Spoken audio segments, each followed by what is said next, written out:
تاریخ کی کتابیں اگر ہم دیکھیں تو بھری پڑی ہیں، ہے نا، ایسے فاتحین سے، سکندری سے لے کر چنگیز خان تک، جنہوں نے دنیا کے نقشے ہی بدل دیے۔ جی، سلطنتیں بہت وسیع، طاقت بے پناہ۔ لیکن ایک سوال ہمیشہ ذہن میں آتا ہے کہ کیا تلواریں دلوں کو بھی فتح کر سکتے ہیں؟ یہ ایک بہت اہم سوال ہے، کیونکہ تاریخ ہمیں یہی بتاتی ہے کہ جو جسمانی فتوحات ہوتی ہیں وہ اکثر عارضی ہوتی ہیں۔ اصل فتح تو کوئی اور ہی ہے۔ اصل فتح وہ ہے جو ذہنوں اور روحوں پر قائم ہو۔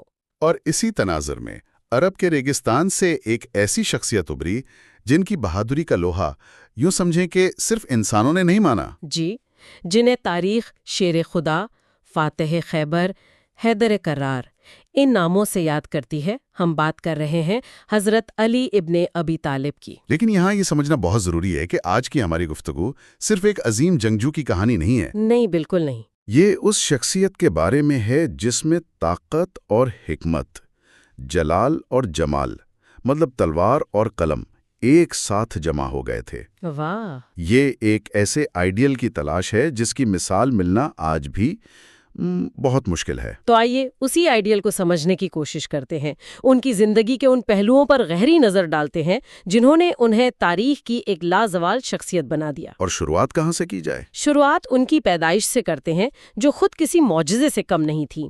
وہ مکہ میں پیدا ہوئے، ایک ایسے گھرانے میں جہاں بت پرستی عام تھی، لیکن یہ وہ ہستی تھی جس نے کبھی کسی بت کے سامنے سر نہیں جھکایا۔ اور اسی ایک عمل کی وجہ سے تاریخ میں انہیں ایک بہت ہی منفرد لقب دیا گیا ہے۔ آپ کرم اللہ وجہ کی بات کر رہے ہیں؟ جی بالکل۔ یہ اکثر ان کے نام کے ساتھ استعمال ہوتا ہے، لیکن اس کا اصل مطلب کیا ہے؟ اس کا مطلب ہے وہ چہرہ جسے اللہ نے بزرگ و برتر کر دیا، اور اس کے پیچھے فلسفہ یہی ہے کہ ان کی پیشانی کبھی کسی غیر اللہ کے آگے نہیں جھکی، کبھی نہیں۔ یہ ان کے کردار کی وہ بنیاد تھی جو بچپن سے ہی قائم ہو گئی تھی۔ لیکن ان کی انفرادیت کی ایک اور بہت بڑی وجہ ان کی تربیت تھی۔ یعنی ان کی پرورش براہ راست پیغمبر اسلام حضرت محمد صلی اللہ علیہ وآلہ وسلم کی گود میں ہوئی۔ جی، یہ تو ایک ایسی شاگردی تھی جو دنیا میں شاید ہی کسی اور کو نصیب ہوئی ہو۔ بالکل۔ اسے اس طرح دیکھیں کہ جب دوسرے بچے گلیوں میں کھیل رہے ہوتے تھے، علی نبی کے قدموں میں بیٹھ کر حکمت اور کائنات کے راز سیکھ رہے تھے۔ تو یہ کوئی عام تربیت نہیں تھی۔ ہرگز نہیں، یہ ایک ایسے ہیرے کو تراشنے کا عمل تھا جسے آگے چل کر تاریخ کے سب سے بڑے چیلنجز کا سامنا کرنا تھا۔ اور وہ چیلنجز تو بہت جلد سامنے آ گئے۔ ان کی جوانی کا ہر واقعہ ان کے ایمان اور بہادری کی گواہی دیتا ہے۔ جی، مجھے ہمیشہ شب ہجرت کا واقعہ بہت متاثر کرتا ہے۔ آپ اس منظر کو ذرا تصور کریں۔ ایک خوفناک منظر ہے۔ نبی کے گھر کا محاصرہ ہو چکا ہے۔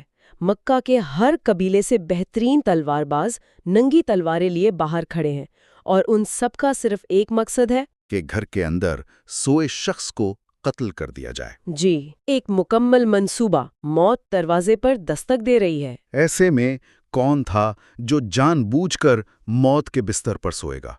کون اپنی جان کا سودا کر کے نبی کو وہاں سے نکلنے کا موقع دے گا؟ اس خوفناک خاموشی میں صرف ایک نوجوان آگے بڑھا، اور وہ تھے علی۔ اور جو بات اس واقعے کو اور بھی گہرا بنا دیتی ہے وہ یہ ہے کہ تاریخ بتاتی ہے کہ اس رات حضرت علی کو انتہائی پرسکون نیند آئی۔ یہ کیسے ممکن ہے؟ مطلب جب موت سر پر کھڑی ہو تو کوئی سکون سے سو جائے؟ اس کی وضاحت جسمانی طاقت میں نہیں بلکہ ایمان کی پختگی میں ہے۔ یہ ہمیں بتاتا ہے کہ بہادری پٹھوں کا نام نہیں ہے، بہادری یقین کا نام ہے۔ بالکل۔ جب آپ کو اپنے مقصد کی سچائی پر اتنا یقین ہو کہ آپ کی اپنی جان اس کے سامنے چھوٹی پڑ جائے تو موت کا خوف ختم ہو جاتا ہے۔ یہ وہ رات تھی جب علی نے اپنے عمل سے ثابت کر دیا کہ سچا ایمان خوف پر غالب آ جاتا ہے۔ اور یہ بہادری صرف ایک رات تک محدود نہیں تھی۔ نہیں، یہ تو ان کی زندگی کا خاصہ بن گئی۔ جیسے غزوہ خندق کا موقع، مسلمانوں نے شہر کو بچانے کے لیے خندق کھودی ہے، لیکن دشمن کا سب سے بڑا پہلوان عمرو بن عبدود، جسے 1000 سواروں کے برابر سمجھا جاتا تھا، وہ اسے پھلانگ کر دوسری طرف آ جاتا ہے اور مقابلے کے لیے للکارتا ہے۔ ہمیں یہاں عمرو کے کردار کو بھی سمجھنا ہوگا۔ وہ صرف ایک پہلوان نہیں تھا، وہ ایک نفسیاتی ہتھیار تھا۔ اچھا، اس کی شہرت ہی آدھی فوج کا کام کرتی تھی۔ اس کا خندق پھلانگ کر آنا صرف ایک فوجی حملہ نہیں تھا، یہ مسلمانوں کے حوصلے کو توڑنے کی ایک براہ راست کوشش تھی۔ اور اس کی للکار پر اسلامی لشکر میں جو ایک دم خاموشی چھا گئی تھی وہ اس کی دہشت کی گواہی دیتی ہے۔ لیکن جب نبی اکرم نے 3 بار پوچھا کہ کون اس کا مقابلہ کرے گا تو تینوں بار صرف ایک ہی آواز بلند ہوئی، اور وہ آواز علی کی تھی۔ جی تب نبی اکرم نے وہ تاریخی جملہ کہا جو آج بھی گونجتا ہے، آج کل کا کل ایمان کل کے کل کفر کے مقابلے پر جا رہا ہے۔ اس جملے کا وزن ہی بہت زیادہ ہے۔ یہ 2 افراد کی لڑائی نہیں تھی، یہ 2 نظریات کی جنگ تھی۔ ایک طرف تکبر اور غرور تھا اور دوسری طرف ایمان اور حق کی نمائندگی تھی۔ اور پھر میدان میں جو ہوا وہ تاریخ ہے۔ گرد و غبار کا ایک طوفان اٹھا، صرف تلواروں کے ٹکرانے کی آوازیں آ رہی تھیں، اور پھر اچانک خاموشی۔ اور صرف ایک نعرہ گونجا، اللہ اکبر۔ جب دھول چھٹی تو عمر کا سر زمین پر تھا اور علی کی تلوار آسمان کی طرف بلند تھی۔ یہ صرف ایک جنگ کا خاتمہ نہیں تھا، یہ ایک نفسیاتی فتح تھی۔ اس ایک فتح نے جنگ کا نقشہ ہی بدل کر رکھ دیا۔ ان کی بہادری کی داستانیں تو بہت ہیں، لیکن جنگ خیبر کا واقعہ وہ شاید سب سے آپ کہہ لیں کہ عروج پر ہے۔ بالکل، خیبر کا قلعہ کوئی عام قلعہ نہیں تھا، اسے لوہے اور پتھر کا ایک ناقابل تسخیر پہاڑ سمجھا جاتا تھا۔ اور اسلامی لشکر کئی دن کی کوششوں کے بعد تقریباً ہمت ہار چکا تھا۔ جی، مایوسی تھی، اور اس مایوسی کے عالم میں نبی اکرم نے وہ اعلان کیا جس نے سب کچھ بدل دیا۔ وہ تاریخی اعلان، آپ نے فرمایا، کل میں یہ جھنڈا اس شخص کو دوں گا جو اللہ اور اس کے رسول سے محبت کرتا ہے اور اللہ اور اس کا رسول اس سے محبت کرتے ہیں۔ یہ صرف ایک فوجی اعلان نہیں تھا، یہ تو ایک روحانی بشارت تھی۔ بالکل، ہر کوئی یہ اعزاز حاصل کرنا چاہتا تھا۔ اگلی صبح جب جھنڈا حضرت علی کو دیا گیا تو ان کی آنکھوں میں شدید تکلیف تھی، آشوب چشم تھا۔ جی، لیکن نبی اکرم نے اپنا لعاب دہن ان کی آنکھوں پر لگایا اور وہ ٹھیک ہو گئیں۔ اور اس کے بعد جو ہوا وہ انسانی تاریخ کے ناقابل یقین واقعات میں سے ایک ہے۔ انہوں نے خیبر کے سب سے بڑے پہلوان مرہب کو، جو ایک دیو سمجھا جاتا تھا، ایک ہی وار میں ختم کر دیا۔ ایک ہی وار میں۔ لیکن اس جنگ کا سب سے حیران کن لمحہ وہ تھا جب لڑائی کے دوران حضرت علی کی ڈھال گر گئی۔ اچھا؟ تب انہوں نے قلعہ خیبر کے اس بھاری بھرکم آئینی دروازے کو اکھاڑ دیا۔ جسے کہتے ہیں کہ 40 لوگ مل کر ہلاتے تھے۔ 40 لوگ، انہوں نے اسے اکھاڑ دیا اور اسے اپنی ڈھال بنا کر لڑتے رہے۔ یہ واقعہ اکثر ایک معجزے کے طور پر بیان کیا جاتا ہے، لیکن یہاں ایک سوال پیدا ہوتا ہے، کیا یہ حقیقت ہے یا ایک استعارہ، ایک میتافور؟ یہ ایک بہترین سوال ہے۔ دیکھیں، اس واقعے کو آپ 2 طرح سے دیکھ سکتے ہیں۔ اگر آپ اسے لفظی طور پر دیکھیں تو یہ ایک معجزہ ہے جو ایمان کی طاقت کو ظاہر کرتا ہے، اور اگر استعاراتی طور پر دیکھیں تو اس کا پیغام اور بھی گہرا ہے۔ یہ واقعہ ہمیں صرف ایک معجزہ نہیں بتاتا، بلکہ ایک اصول سمجھاتا ہے۔ کیا اصول؟ کہ جب آپ کا مقصد آپ کی ذات سے بڑا ہو جاتا ہے تو آپ کی طاقت آپ کی جسمانی حدود سے آگے نکل جاتی ہے۔ یہ وہ لمحہ تھا جہاں ایمان فزکس کے قوانین پر غالب آ گیا۔ یعنی یہ اس روحانی قوت کا مظہر تھا جسے ید اللہ کہتے ہیں، اللہ کا ہاتھ۔ بالکل۔ یہ بہادری اور طاقت کی داستانیں واقعی ذہن پر نقش ہو جاتی ہیں، لیکن کیا یہ تصویر کا صرف ایک رخ ہے؟ افسوس کی بات یہ ہے کہ اکثر لوگ علی کو صرف ایک جنگجو کے طور پر جانتے ہیں، جبکہ ان کی شخصیت اس سے کہیں زیادہ وسیع ہے۔ بہت زیادہ۔ ان کی اصل عظمت ان کی تلوار اور حکمت کے امتزاج میں ہے۔ اگر وہ صرف بازو کی طاقت کا نام ہوتے تو ان کا اثر وہ نہ ہوتا جو آج 1400 سال بعد بھی ہے۔ اور اس کی سب سے بڑی گواہی تو خود پیغمبر اسلام نے دی۔ جی، جب آپ نے فرمایا، میں علم کا شہر ہوں اور علی اس کا دروازہ ہے۔ علم کا دروازہ، یہ ایک بہت بڑا دعویٰ ہے۔ عملی زندگی میں اس کی کیا مثالیں ہیں؟ اس کی بے شمار مثالیں ہیں۔ کہا جاتا ہے کہ وہ ممبر پر خطبہ دیتے ہوئے ریاضی اور الجبرا کے وہ پیچیدہ مسائل حل کر دیتے تھے جو آج کے ماہرین کو بھی سوچنے پر مجبور کر دیں۔ لیکن ان کی حکمت صرف علمی مسائل تک تو محدود نہیں تھی۔ نہیں، بالکل نہیں۔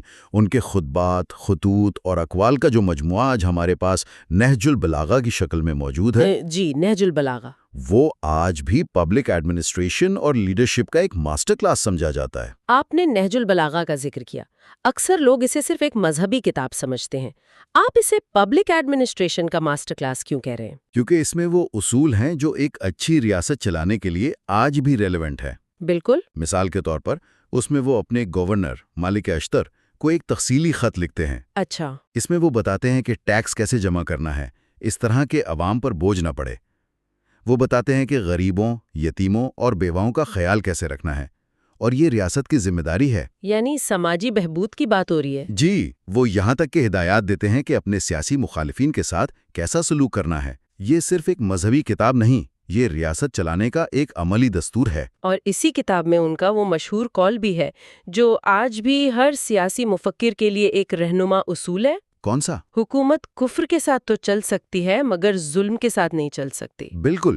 اور یہ صرف قول نہیں تھا، یہ ان کا عمل تھا. جب وہ خلیفہ بنے تو اس وقت کی آدھی سے زیادہ معلوم دنیا ان کے زیر نگین تھی. لیکن دنیا کے اس سب سے بڑے حاکم کے کرتے پر پیوند لگے ہوتے تھے. وہ قومی خزانے یعنی بیت المال کی حفاظت اپنی جان سے زیادہ کرتے تھے. اسی سلسلے میں وہ چراغ والا واقعہ اکثر سنایا جاتا ہے. بظاہر چھوٹا سا واقعہ ہے لیکن اس میں حکمرانی کا بہت بڑا سبق ہے.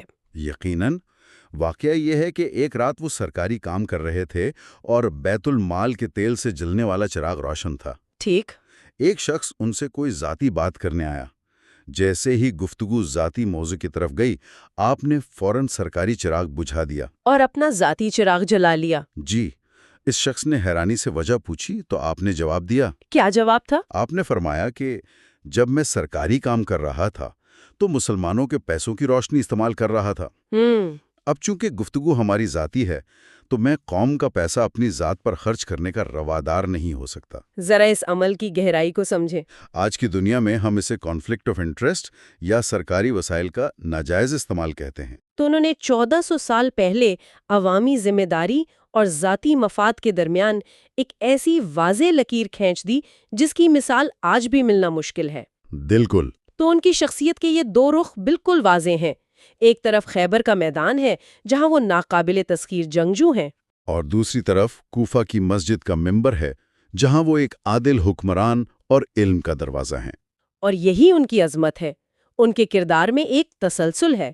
خیبر کا فاتح جب حاکم بنتا ہے تو اس کی طاقت کمزور کو دبانے کے لیے نہیں بلکہ گرے ہوئے کو اٹھانے کے لیے استعمال ہوتی ہے. ان کی بہادری ظلم کرنے میں نہیں بلکہ مظلوم کا ساتھ دینے میں نظر آتی ہے. ان کی شخصیت ہمیں بتاتی ہے کہ اصل طاقت جسم میں نہیں کردار میں ہوتی ہے. سلام ہو شیر خدا پر جنہوں نے اپنی زندگی سے ثابت کیا کہ ایک ہی شخص تلوار اور قلم، طاقت اور رحم، بہادری اور حکمت کا مظہر ہو سکتا ہے. آخر میں سننے والوں کے لیے ایک سوچ چھوڑے جاتے ہیں.